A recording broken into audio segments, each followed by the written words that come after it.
is insane. I appreciate it. Tell me, did you manifest becoming a basketball player? Yeah, basketball player got in the way of me being an actor, but I accept it. 4 championships is not too bad. But yeah, I was a basketball. I manifested being a basketball player. I used to be on the roof of my building in Brooklyn. I live all the way in Canarsie, better known as Flossie. You got to tell the kids that's where Pop Smoke was. God rest his soul. And I used to look this way, and my mother said, on a clear day, you can see Coney Island. I said, on this day, you can see Beverly Hills. She goes, no, that's Manhattan. I said, Ma, you got to look past Manhattan. Wow.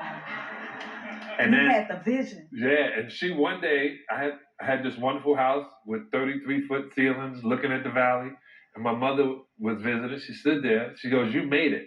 Now, this was like after my career, after I did movies. I said, Ma, yeah, I won championship. She said, no, that basketball thing was one thing. You only talked about this.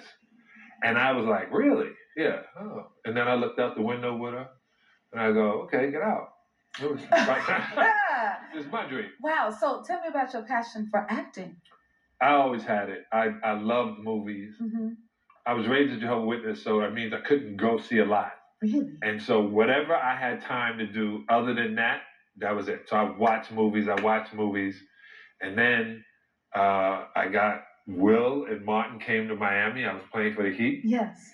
And Michael Bay was directing it. Great director. He directed my Nike commercial when I was with Nike. No longer. And and then they gave me a shot. And it was because I was taking acting classes and everything before I got the shot. So I tell everybody that it's success is when opportunity meets preparation. Right.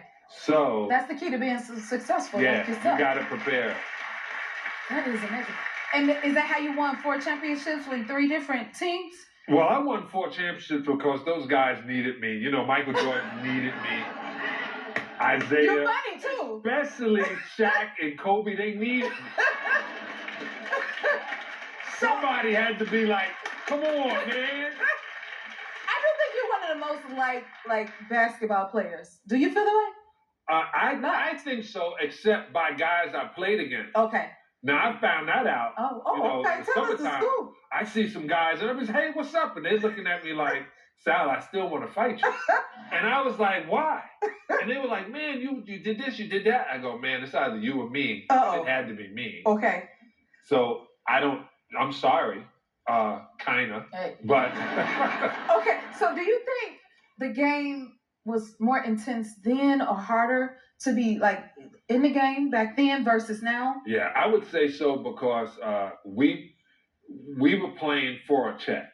We were playing because that you get to this point. It was always hard getting to anything in a professional level, but the difference was.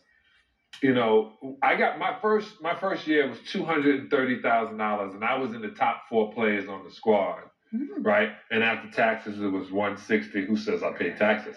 But after taxes, $160, and that was a lot of money. It still is a lot of money, but now this guy's getting $300 million contract, and after taxes is $200 million.